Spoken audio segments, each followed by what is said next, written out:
জয় শ্রীহরি, শ্রী বিষ্ণু নারায়ণ। আজকের বিষয়টা খুব সুন্দর, গুরুত্বপূর্ণ বিষয়। প্রথম থেকে শেষ পর্যন্ত সঙ্গে থাকুন, একটা লাইক অবশ্যই করে দিন। আশা করছি এই ভিডিওর মাধ্যমে আপনারা ভীষণই লাভবান, উপকৃত, সমৃদ্ধ হবেন। পৌষ সংক্রান্তির দিন এই সংকেতগুলো পেলে মানুষ ধনী হয়ে যায়, আর্থিক উন্নতি করতে পারে। এমনই বেশ কিছু সংকেতের কথা আজকে একটার পর একটা বলে যাচ্ছি, আপনারা শুনুন। আশা করছি আপনারা যদি এই সংকেতগুলো পেয়ে বুঝতে পারেন আর সেই মতো কিছু কাজ আছে যদি করতে পারেন, তাহলে সমৃদ্ধ হবেন। ভগবান শ্রীহরি, শ্রী বিষ্ণু নারায়ণ, মা লক্ষ্মী প্রত্যেকের জন্যই কিছু নির্দিষ্ট সময়ে তাদেরকে কিছু পথ দেখায়, আর এই পথ অনুসরণ করে চলতে পারলে জীবনে অনেক উন্নতি করা যায়। তেমনি এই পৌষ মাস মা লক্ষ্মীর মাস, পৌষ সংক্রান্তি সম্পূর্ণ মা লক্ষ্মীর এই দিন। অনেকে লক্ষ্মী সংক্রান্তিও বলে থাকেন। তাই এই পৌষ সংক্রান্তির দিন যদি আপনারা হয়তো কোথাও যাচ্ছেন, রাস্তায় একটা ছোট্ট কড়ি দেখতে পান, তাহলে অবহেলা করে চলে যাবেন না যে এটা কি হবে, আমার কি কাজে লাগবে। সঙ্গে সঙ্গে মাথায় ঠেকিয়ে কড়িটা তুলে নেবেন, আর ওই কড়িটা বাড়িতে নিয়ে এসে অবশ্যই ভালো করে গঙ্গা জলে ধুয়ে স্নান সেরে শুদ্ধ বস্ত্র পরে মা লক্ষ্মীর শ্রীচরণে রেখে দিন। তারপর ধূপ ধুনো প্রদীপ দেখান। এই পৌষ সংক্রান্তির দিন মা লক্ষ্মী আপনার গৃহে এলেন, আপনি তাকে আপ্যায়ন করুন, আহ্বান করুন, খুব মনের ভেতরে খুশি থাকুন, ভীষণ খুশি থাকুন, আপনাকে মা নিজে ধরা দিলেন। এরপর দ্বিতীয়, যদি রাস্তায় 1 টাকার একটা কয়েন বা 5 টাকার কয়েন বা 10 টাকার কয়েন, মানে আমি বলতে চাইছি নোট নয়, কয়েন যদি কুড়িয়ে পান, এটাও কিন্তু এই পৌষ সংক্রান্তির দিনে খুব শুভ, অত্যন্ত শুভ। এইটা পেলেও আপনারা বাড়িতে নিয়ে আসবেন। হয়তো কোথাও যাচ্ছেন, আমি বলছি না যে তক্ষুনি আবার ফিরে আসুন, ফিরে বাড়িতে রেখে যান না। ওই জিনিসগুলোকে আপনারা আপনাদের কাছে রেখে দিন, যেখানে যাচ্ছেন যান, সেখানে কাজ সেরে বাড়ি এসে ওই জিনিসটা গঙ্গা জলে ধুয়ে মা লক্ষ্মী বা নারায়ণের চরণে রেখে দিন, বা যদি পিকচার থাকে পিকচারের পিছন দিকে রেখে দিন। এই টাকাটা ফেলে দেবেন না, বা কোনো মন্দিরে প্রণামী বক্সে দেবেন না, কোনো ভিখারিকে দেবেন না। এই টাকাটা আপনাকে ভগবান স্বয়ং নিজে দিয়েছেন, আগামী দিনে আপনাকে পথ দেখাচ্ছে। দেখবেন আপনার ভাব ভাবনার পরিবর্তন হবে, আর আপনি অনেক বেশি কাজে এনার্জি পাবেন, অনেক বেশি কাজের রাস্তা আপনার জন্য খুলে যাবে, অনেক দরজা খুলে যাবে। দেখবেন, আমার কথা মিলিয়ে নেবেন। কিন্তু ওই টাকাটাকে যত্ন করে রাখতে হবে ভগবানের সামনে, বা ভগবানের পিকচারের পিছন দিকেও আপনারা রেখে দিতে পারেন। সামনে চরণের সামনে দিলে হয়তো অনেক সময় ফুল দিয়ে পুজো করা হয়, টাকাটা ফুলের সঙ্গে বাইরে ফেলে পড়ে যেতে পারে। সেই জন্য বলছি, ভগবানের পিকচারের পিছন দিকে বা মূর্তির পিছন দিকেও আপনারা রেখে দিতে পারেন, কোনো অসুবিধে নেই। যেখানে যাচ্ছেন সেখানে সঙ্গে করে নিয়ে যাবেন, ওটাকে একটু আলাদা করে রাখার চেষ্টা করবেন। এরপর তৃতীয়, এমন অনেক সময় হয়, দেখবেন সেটা আপনি ভাবেননি যে এই রাস্তা দিয়ে যাচ্ছি, এইরকম দৃশ্য আপনি দেখে ফেলবেন। হয়তো কোনো রাস্তা দিয়ে আপনি যাচ্ছেন, কোনো গলির ভেতরের কোনো রাস্তা দিয়ে, গ্রামের কোনো রাস্তা দিয়ে, যাচ্ছেন, দেখলেন কোনো গরু আর তার বাছুর, বাছুর গরুর দুধ খাচ্ছে। এই যে বাছুর গরুর দুধ খাচ্ছে, পৌষ সংক্রান্তির দিন এই শুভ জিনিস দেখা মানে আপনার ভাগ্য ভীষণভাবে খুলে যাবে, সমস্ত বন্ধ পথ উন্মুক্ত হয়ে যাবে। চারিদিক থেকে দেখবেন একটা অর্থ আসছে, অর্থের আগমন ঘটছে আপনার গৃহে কোনো না কোনো দিক থেকে। আপনি যদি চাকরি করেন বা ব্যবসা করেন, খুব উন্নতি করতে পারবেন। কিন্তু এইটা যে দেখলেন, প্রাণ ভরে দেখে নিলেন, তারপর অবশ্যই মা লক্ষ্মী নারায়ণকে প্রণাম করুন আর মনে মনে সংকল্প নিন, আমাকে কিছু করতেই হবে।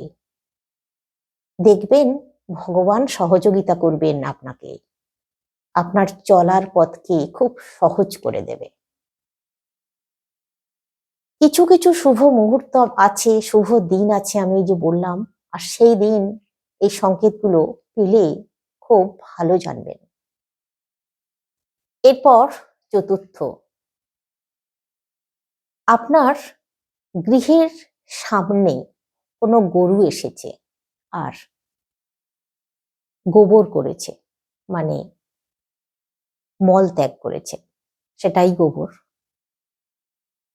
ঘেন্না পাবেন না, এটাও কিন্তু খুব শুভ। মা লক্ষ্মীর আগমন ঘটবে আপনার গৃহে। যদি সম্ভব হয় ওই গোবর একটু তুলে নিন। হাত দিতে যদি অস্বস্তি লাগে, একটা কাগজ দিয়ে হলেও একটু তুলে নেবেন। নিয়ে আপনার মানে বাড়ির উঠোনে যেখানে হোক একটা ধারে রেখে দিন, বা কোনো গাছের গোড়ায় রেখে দিন। যখন কোনো বাড়িতে শুভ কাজ হবে বা কোনো শুভ কাজে আপনি যাবেন, আমার কথা মিলিয়ে নেবেন আপনারা।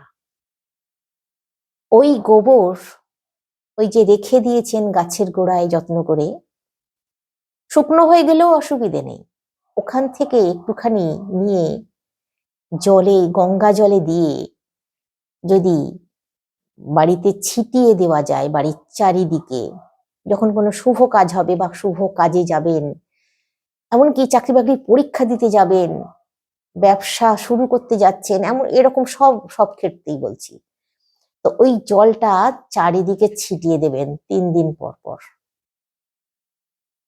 তারপর সেই কাজে যাবেন, সফল হবেনই হবেন, আমি এতটাই জোর দিয়ে বলছি। মা লক্ষ্মীর আশীর্বাদ এগুলো। এরপর পঞ্চম, দেখুন হয়তো কোনো, ওই যে বললাম, রাস্তা দিয়ে যাচ্ছেন, বা এমনও হয় অনেক সময় বাসে করে যাচ্ছেন, বাসের জানলার ধারে বসে আছেন, জানলা দিয়েও দেখতে পাচ্ছেন, পেয়ে গেলেন এই পৌষ সংক্রান্তির দিনে। কেউ ঘুঁটে দিচ্ছে, দেওয়ালে, পাঁচিলের দেওয়ালে ঘুঁটে দিচ্ছে, গোবর দিয়ে ঘুঁটে দিচ্ছে। এটা দেখাও কিন্তু অত্যন্ত শুভ। বা কোথাও যাচ্ছেন রাস্তা দিয়ে, কোনো গলির রাস্তা দিয়ে, গ্রামের রাস্তা দিয়ে, এটা দেখাও কিন্তু অত্যন্ত শুভ।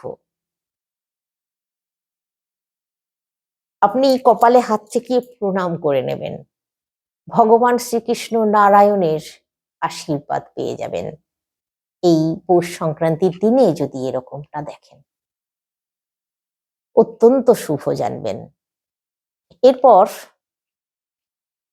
6 নম্বর, আপনারা সকাল সকালই বলুন আর বেলাতেই বলুন, হয়তো কোথাও যাবেন বলে বেরুচ্ছেন, কোথাও আত্মীয়র বাড়ি বা কোথাও যাচ্ছেন, কোনো কাজে যাচ্ছেন, এমন সময় আপনার জামা কাপড়, জামা কাপড়ের খুঁট দরজায় আটকে গেল, এটাকে অশুভ মনে করবেন না, এটা শুভ। কেন শুভ বলে দিচ্ছি। অবশ্যই একটু ভেতরে চলে আসবেন, 5 মিনিট ওয়েট করে তারপরে যান। এটা আপনাকে, আপনি যে কাজে যাচ্ছেন এই ইঙ্গিতটা দিচ্ছে যে সতর্কতার সঙ্গে আপনাকে কাজটা করতে বলছে, তাহলে আপনি সফল হবেন। তাই একটু বসে যাবেন, দেখবেন কাজে যাবেন, অবশ্যই যাবেন, সফল হবেনও, এটাও কিন্তু ভালো। এরপর 7 নম্বর, হয়তো স্নান সেরেছেন, বাড়িতেই আছেন, স্নান সারার পর তাড়াহুড়োতে জামা কাপড় পরে নিয়েছেন, খুব ঠান্ডা লাগছে, কিন্তু উল্টো পরে ফেলেছেন, আপনি নিজে বুঝতে পারেননি, তখন আপনার মনেও হয়নি একবারও যে আমি উল্টো পরে ফেলেছি। বাড়ির লোক অন্যরা কেউ দেখে বলছে উল্টো পড়েছো তুমি। এটা কিন্তু অশুভ নয়, এটাও শুভ। নিজের অজান্তে জামা কাপড় উল্টে পরে ফেলা এই শুভ দিনে, মানে আপনার মনটা এই দিনে খুবই ভালো আছে, এই কারণের জন্যই এই ঘটনা ঘটছে। আপনার মনটা একটু ভাবনায় মধ্যে আছে, মানে ভাবনা বলতে মানে ঠাকুর দেবতাদের প্রতি, ঈশ্বরের প্রতি একটা অবচেতন মন কাজ করছে, তাই আপনার সঙ্গে এরকম ঘটনা ঘটেছে। সকলের সঙ্গে তো ঘটে না, আপনার সঙ্গেই ঘটছে। এটাও খুব শুভ জানবেন। অবশ্যই ঠাকুর ঘরে চলে যান, মা লক্ষ্মীকে প্রণাম করুন, আর মনের কথা জানান, উনি আপনার মনের কথা শুনবেন এবং আপনার মনের ইচ্ছা পূরণও করবেন। খুবই ভালো এটা। এরপর অষ্টম।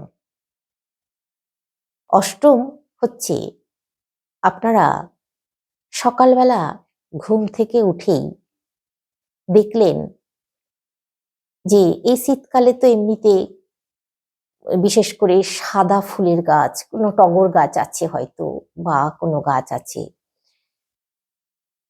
জবা ফুলও খুব কম ফোটে, কিন্তু দেখলেন খুব ফুল ফুটেছে, এটাও কিন্তু খুব শুভ। এই পৌষ মাসের পৌষ সংক্রান্তির দিন যে গাছে ফুল ফুটছিল না সেই গাছে ফুল ফুটেছে দেখেছেন, জানবেন মা লক্ষ্মীর আগমন আপনার গৃহে ঘটে গেছে অলরেডি। অবশ্যই পৌষ সংক্রান্তির দিন সকাল সকাল এরকম দেখলেন, ওই ফুল দিয়ে মায়ের পুজো করুন। যদি জবা ফুল হয় তাহলে মায়ের মা লক্ষ্মীর পুজো করবেন না, অন্য যে দেবতা আছে, মা কালী আছেন, মা কালীও তো মহালক্ষ্মী, মা কালীর চরণে দিয়ে দিন। আর যদি সাদা ফুল ফোটে তাহলে মা লক্ষ্মীর চরণে দিন। আর যদি গাঁদা ফুল থাকে তো কথাই নেই, হয়তো প্রচুর গাঁদা ফুল ফুটেছে, সেটাও কিন্তু অত্যন্ত শুভ, তাহলেও কিন্তু মা লক্ষ্মীকে আপনারা দিতে পারেন, নারায়ণকে দিতে পারেন, সমস্ত দেবতাদের দিতে পারেন। এরপর নবম, আপনারা সকালবেলা ঘুম থেকে খুব সকাল সকাল ঘুম ভেঙে গেছে, উঠেও পড়েছেন, মানে আর বিছানায় থাকতে পারছেন না, উঠে পড়েছেন। আর উঠে পড়েই আপনার মনটা অন্য দিনের মতো ভারী লাগছে না, খুব হালকা লাগছে, খুব নিজেকে আনন্দিত মনে হচ্ছে, ভেতর থেকে একটা আলাদা আনন্দ অনুভব করছেন সকাল সকাল। আপনার অন্য বাড়ির সদস্যদের সঙ্গে একটু মজা করে কথা বলতে ইচ্ছা করছে, একটু মজা করতে ইচ্ছা করছে, খুব ভালো লাগছে। এটাও কিন্তু আপনার গৃহে মা লক্ষ্মী প্রবেশ করেছেন, আগমন ঘটেছে ওনার, তাই আপনার মন এত প্রফুল্ল উনি রেখেছেন। তাই অবশ্যই এই পৌষ সংক্রান্তির দিন এই কাজটা করুন। যদি এরকম হয়, মায়ের জন্য পরমান্ন একটু রান্না করবেন, পায়েস পিঠে রান্না করবেন, রান্না করে মাকে নিবেদন করুন। দেখবেন আপনার জীবন থেকে যত রকমের অর্থের সমস্যা আছে সব কেটে যাবে। আপনার জীবন মঙ্গলময় হয়ে উঠবে, আপনার পরিবার খুশিতে ভরে উঠবে। অবশ্যই কিন্তু একটু পায়েস পিঠে তৈরি করে মাকে নিবেদন করবেন। এবার 10 নম্বর, সকাল সকাল ঘুম ভেঙে গেছে, ভাঙার পরেই শঙ্খের ধ্বনি শুনছেন, ঘন্টার ধ্বনি শুনতে পেলেন, কোনো মন্ত্রের আওয়াজ শুনতে পেলেন এই পৌষ সংক্রান্তির দিন সকালে। আমি বলছি না যে ব্রহ্ম মুহূর্তে ভোর 3টে, বলছি না, আপনার ঘুম ভাঙার সাথে সাথে সকালে, মানে 6টা বা 7টার মধ্যে তো নিশ্চয়ই ঘুম ভাঙে মানুষের। সেই সময় আপনার ঘুমটা ভেঙে গেছে আর সেই মুহূর্তে আপনি শঙ্খের ধ্বনি, ঘন্টার ধ্বনি, মন্ত্রের আওয়াজ আপনার কানে এলো। অত্যন্ত শুভ এই দিনে। এরপর 11 নম্বর, পুজো করছেন, অবশ্যই তো মা লক্ষ্মীর পুজো করবেন আপনারা এই দিন। পুজো করার সময় জোড়া শঙ্খের ধ্বনি, মানে অন্য বাড়ির, দুটো বাড়ির শঙ্খের ধ্বনি একসঙ্গে আপনার কানে আসছে, জোড়া শঙ্খের ধ্বনি একে বলা হয়। জোড়া শঙ্খের ধ্বনি কানে আসাও কিন্তু অত্যন্ত শুভ এই পৌষ সংক্রান্তির দিন। এতটাই শুভ, দেখবেন আপনার ভাগ্যে প্রচুর পরিমাণে ধন লেখা আছে, আসবেই আসবে।